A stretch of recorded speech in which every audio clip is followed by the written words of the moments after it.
ராஜா அகாஸ்வேருக்கு அந்த இரவு தூக்கம் வரவில்லை.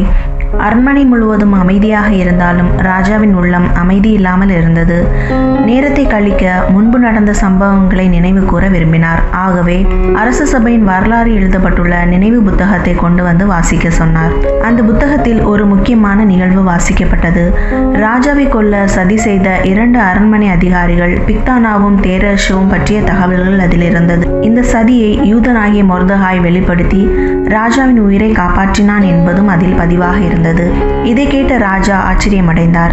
இதற்காக மொர்தெகாய்க்கு என்ன மரியாதையும் வெகுமதியும் அளிக்கப்பட்டது என்று கேட்டார். அதற்கு அவர்கள், இல்லை அரசே, அவருக்கு எதுவும் அளிக்கப்படவில்லை என்று பதிலளித்தார்கள். அதே நேரம் அதிகாலையில் ராஜாவின் அரண்மனை மண்டபத்தில் ஆமான் வந்து நின்று கொண்டிருந்தான். மொர்தெகாய்க்கு அவன் தயாரித்து வைத்திருந்த தூக்குமரத்தில் அவரை தூக்கிலிட ராஜாவிடம் அனுமதி கேட்க வந்தான். ராஜா மண்டபத்தின் வெளியே யார் இருக்கிறார் என்று கேட்டார். ஆமான் இருக்கிறார் என்று பணியாளர்கள் அவருக்கு பதில் சொன்னார்கள்.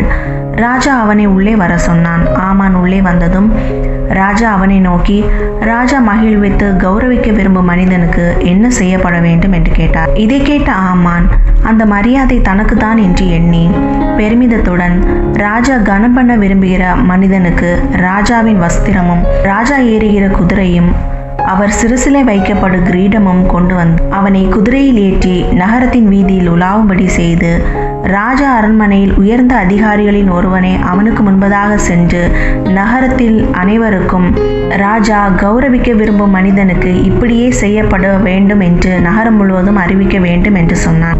இதை கேட்ட ராஜா, நீ சொன்னது போலவே செய், தாமதமின்றி யூதனாகிய மொர்தெகாய்க்கு இவை எல்லாவற்றையும் செய்து கொடு என்றார். இந்த வார்த்தைகளை கேட்ட தனக்காக எண்ணிய மரியாதை தன் பகைவனாகிய மொர்தெகாய்க்கு சென்று சேருகிறது என்று சஞ்சலப்பட்டு, ஆனாலும் ராஜாவின் கட்டளையை மீற முடியாமல் ஆமான் மொர்தெகாய்க்கு ராஜாவின் கட்டளைப்படி எல்லாவற்றையும் செய்து முடித்தான்.